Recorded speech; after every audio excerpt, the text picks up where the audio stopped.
eu sou a professora Grace Jaqueline e esse é o módulo de saúde coletiva. Na aula de hoje vamos trabalhar a atenção em saúde mental. Considerando os princípios do Sistema Único de Saúde e também a construção de um novo modelo de atenção em saúde, que são as redes de atenção, nós temos a atenção primária como ordenadora do sistema. E essa ordenação do sistema implica em coordenar o cuidado integral em saúde. Nesse cuidado integral, nós consideramos também a área prioritária da saúde mental. Na saúde mental, nós temos todo um histórico de desconstrução de um modelo que era baseado na hospitalização e na exclusão do paciente portador de transtornos mentais para a inclusão desse paciente na rede de atenção em saúde e também no seio da sua comunidade e da sua família.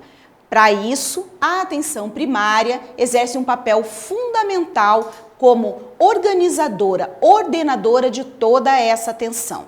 É ela que vai acompanhar e organizar o fluxo de atenção para todos os pacientes portadores de transtornos mentais, independente do grau de risco, da estratificação de risco que esse paciente apresenta. É a atenção primária também que vai coordenar, os pontos de atenção da rede, assim como as estruturas, as logísticas, os pontos de atenção dentro da rede e intersetoriais, tanto no sistema público como nas questões comunitárias e sociais envolvidas na atenção em saúde. A atenção primária, ela tem um papel fundamental que é o acolhimento. O acolhimento, ele é exercido a todo e qualquer cidadão ou cidadã que chega na porta de entrada do sistema de saúde, que é a atenção primária, sendo essa porta de atenção na unidade básica, no domicílio ou nas unidades e territórios da estratégia saúde da família.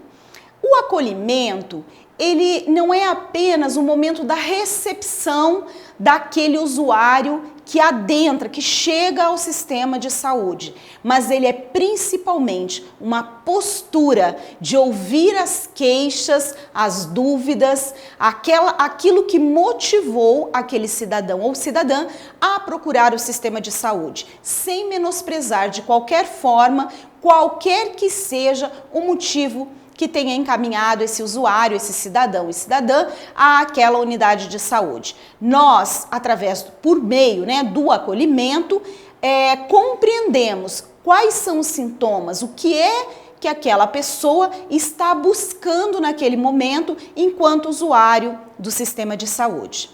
Acolher é se mostrar disponível para conversar, é ouvir as queixas de fato interessada naquilo que está sendo dito naquele momento, como se fosse algo importante da minha corresponsabilização por aquele assunto. Eu terei que, ao final daquela conversa, ao final daquela escuta qualificada, dar uma resposta para aquele usuário que veio em busca do sistema de saúde. Naquele momento, a empatia exercitada é fundamental para que aquela pessoa se sinta de fato importante, protagonista naquele momento do seu atendimento, da sua necessidade em saúde. Também o acolhimento proporciona ao usuário um momento de reflexão sobre a sua própria vida, sobre as suas queixas, o que é que aquilo está implicando na sua vida. Muitas vezes, no momento do acolhimento, nós identificamos os hábitos, as situações de vida em que aquele indivíduo está inserido e ali, na sua própria fala, ele tem um momento oportuno para refletir sobre como ele tem conduzido a sua vida e as questões relacionadas ao processo de saúde e doença. Nós também, no momento do acolhimento, temos a oportunidade de debater, discutir, tanto com os usuários quanto com os familiares, sobre quais recursos nós poderíamos disponibilizar, seja dentro do serviço, seja intersetorialmente, ou na própria comunidade. Quais seriam esses recursos que ofereceriam uma resposta mais adequada às necessidades daquele sujeito? Então, essa troca, esse momento de ouvir e dar respostas, identificando, né, o que de fato está sendo abordado por aquele indivíduo ou sua família e se corresponsabilizando por aquele cuidado, é o que de fato vai demonstrar a qualidade do serviço de saúde. Esse é o processo de acolhimento. Na saúde mental, o processo de acolhimento é o mesmo que em qualquer outra linha de cuidados dentro da atenção primária. Não importa se a queixa é de um idoso ou se é uma gestante, não importa. O que importa é que no momento do acolhimento eu exerço a empatia, me corresponsabilizo pelo cuidado, pelas respostas que aquele indivíduo apresenta, coloco no debate os recursos que podem ser utilizados e, principalmente, faço uma escuta qualificada, dando as melhores oportunidades para que aquele indivíduo pense e reflita sobre a sua vida e o processo de saúde e doença que está inserido nela. Muito bem, na saúde mental, assim como nas outras áreas prioritárias que nós trabalhamos na atenção primária e nós já abordamos em outras áreas, na saúde mental nós também precisamos estratificar o risco. Não podemos imaginar que todos os casos sejam iguais ou que nós, com uma simples abordagem inicial, podemos definir quais são as prioridades. Nós precisamos sempre lembrar que um dos princípios do SUS é a equidade. E a equidade implica em oferecer prioridades para aquelas situações que assim o requerem.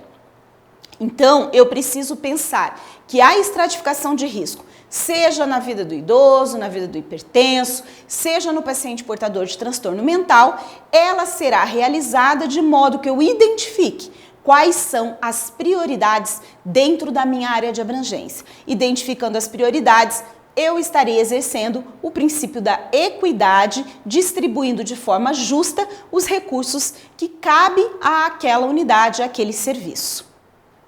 Sempre que eu pensar em estratificação de risco, eu devo pensar também que eu tenho uma rede de apoio que vai me proporcionar, que vai me ajudar, que vai apoiar toda a condução do processo de respostas qualificadas para aquele usuário.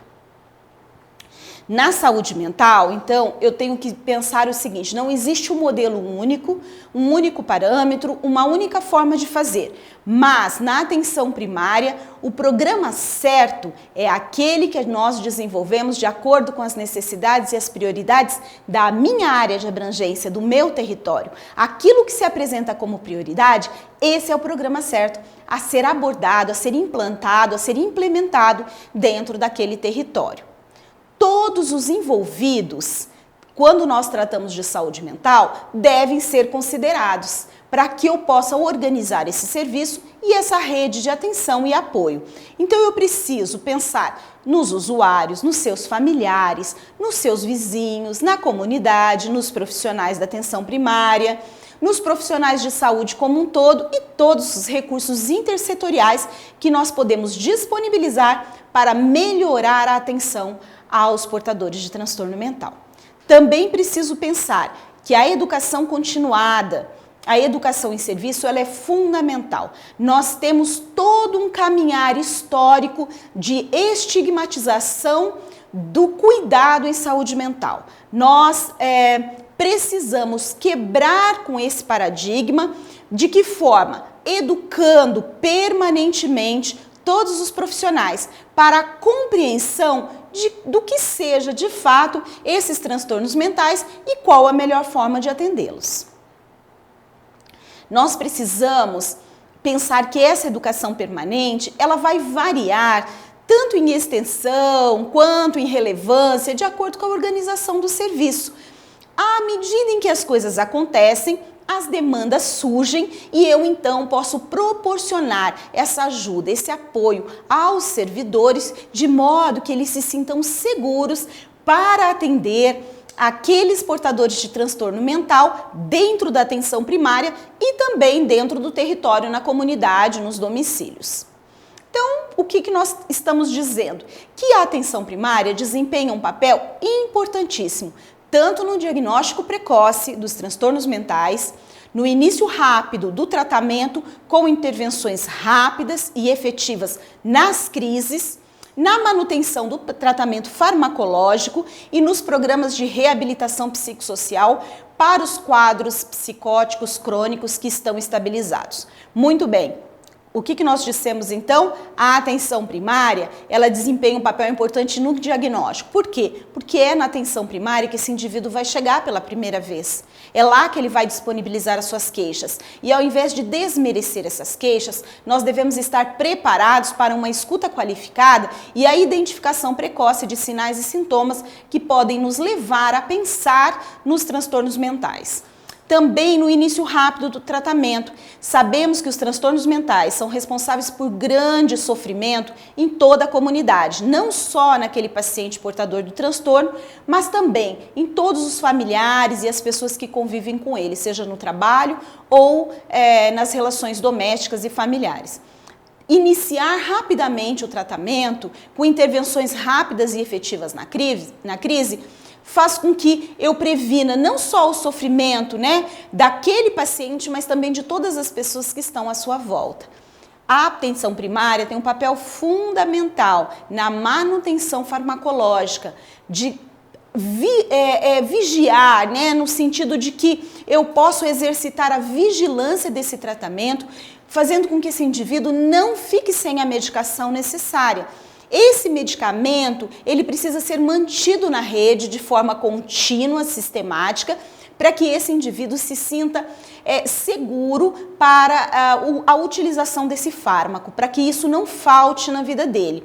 E também exercer a vigilância no sentido de saber se ele está tomando adequadamente. Nós sabemos que o abandono do tratamento farmacológico é um dos grandes problemas dentro dos transtornos mentais. A pessoa começa a se sentir melhor e ela acha que pode parar de tomar a medicação. Então essa vigilância, nós como trabalhadores da rede, da atenção primária, nós também podemos exercitar esse papel e ajudar esses pacientes a se sentirem mais confiáveis, mais controlados e mais seguros para continuar o tratamento.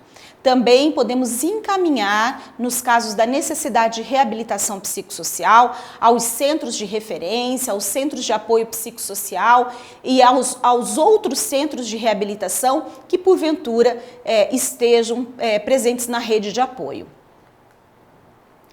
Como que nós tratamos, então, os transtornos mentais? Nós estratificamos de acordo com o risco e não de acordo com a patologia. Em saúde mental, não nos importa se esse paciente é um psicótico ou se esse paciente está com uma crise de depressão, uma crise de ansiedade. O que importa é qual é o risco que esse paciente está exposto por causa desse transtorno que ele está sofrendo. Então, nós estratificamos a saúde mental de acordo com a vulnerabilidade, com o risco que esse paciente está exposto. O baixo risco.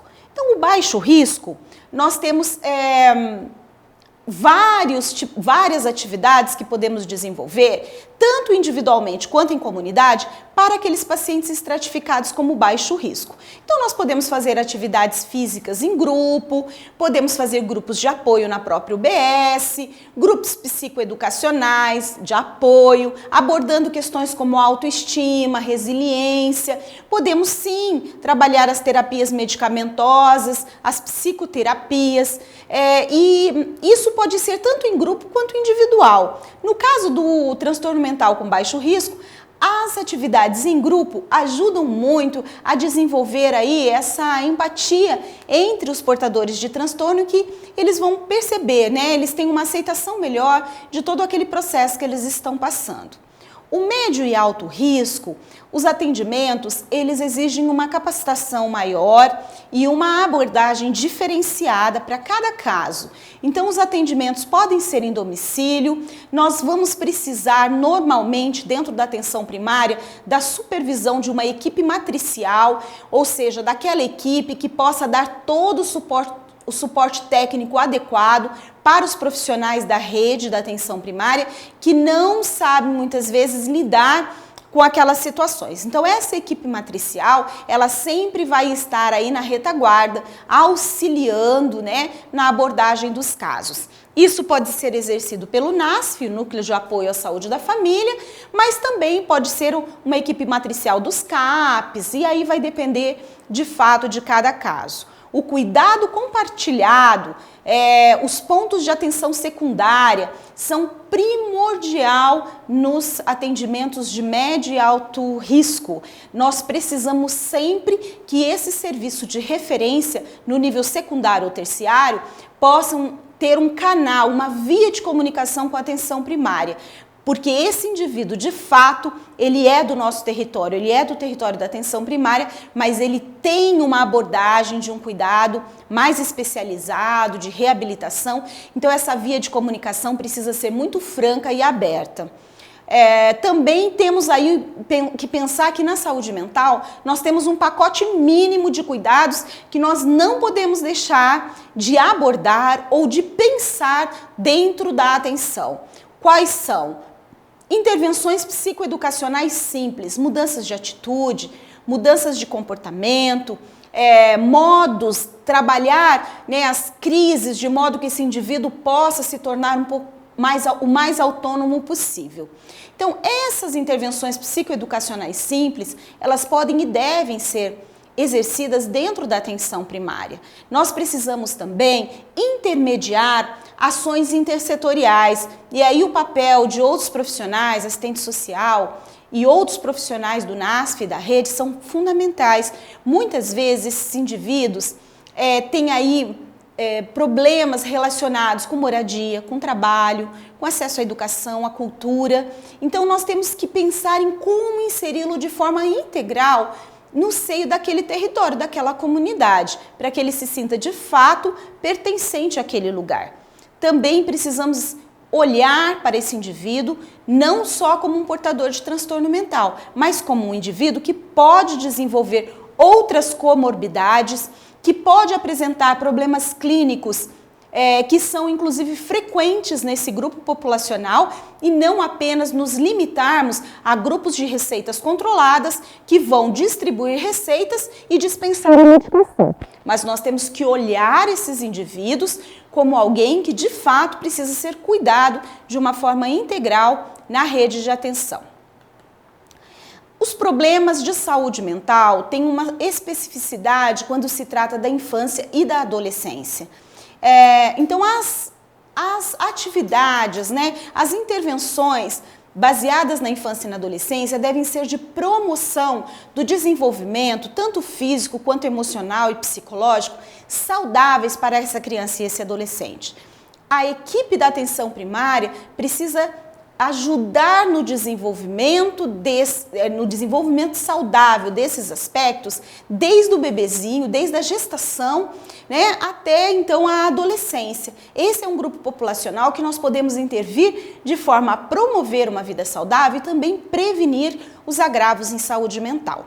Ajudando no estabelecimento de vínculos, identificando problemas precoces com álcool e outras drogas, uso de tabaco, de cigarros. Então nós precisamos estar atentos a esse grupo da população que cada vez mais precocemente estão expostos a demandas muito nocivas para o desenvolvimento da sua saúde física e mental na nossa comunidade. Olhar atentamente para as nossas escolas, centros de educação infantil, olhar para essa população de forma a promover a saúde para eles é prevenir problemas futuros para os serviços de saúde e pensando que nós precisamos de uma população saudável. Também podemos trabalhar a atividade física, que tem contribuído muito para a geração de pessoas muito mais saudáveis, assim como as questões relacionadas aos alimentos. Então, nós temos aí um grande trabalho de prevenção dos transtornos mentais para as crianças e para os adolescentes, que podem ser exercidos e devem dentro da atenção primária e dentro dos espaços coletivos onde essas crianças e esses adolescentes estão presentes. Identificar esses fatores de risco e proteger a saúde infanto-juvenil, né, é tarefa nossa, é dever de todos os profissionais de saúde.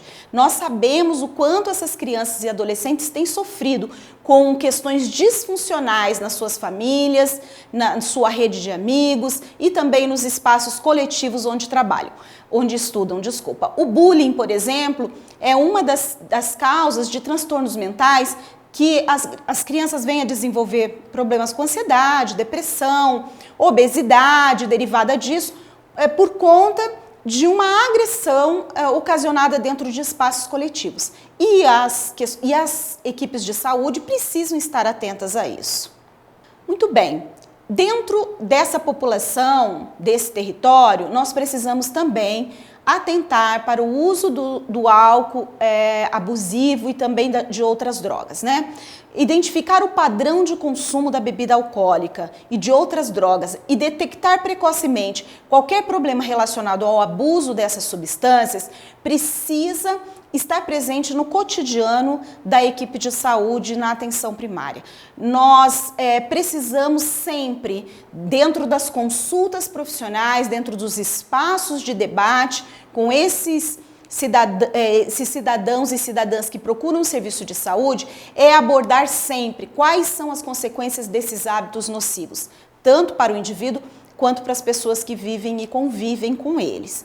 Então, a saúde mental não são apenas, lembrando que não são apenas os problemas de transtornos psicóticos, neuróticos, mas também aqueles advindos dos hábitos negativos de vida e que podem trazer consequências bastante nocivas a uma população ainda bem jovem. Então, oferecer grupos de ajuda, de mútua ajuda, promover ações intersetoriais, desenvolver hábitos saudáveis de vida, essa é a função da atenção primária em saúde na promoção e prevenção do abuso de substâncias e da prevenção de transtornos mentais.